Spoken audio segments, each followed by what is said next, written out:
छिनभिन होइछि व्यासनगर कालबैशाखी जोगु जनजीवन अस्तव्यस्त।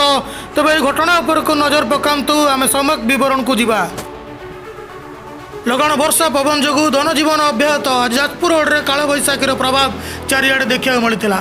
लगाण वर्षा और पवन तीव्र बेग जोगु समस्त गछपत्र पड़ी नष्ट होता।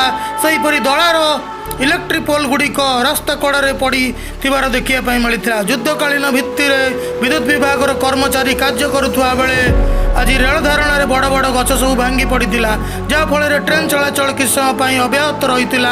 धनजीवन सबू क्षयक्षति होता बेले युद्धकालीन भित्ति समस्त विभाग निज निजर कार्य प्रति ध्यान देवार व्यस्त रही देखा मिलता।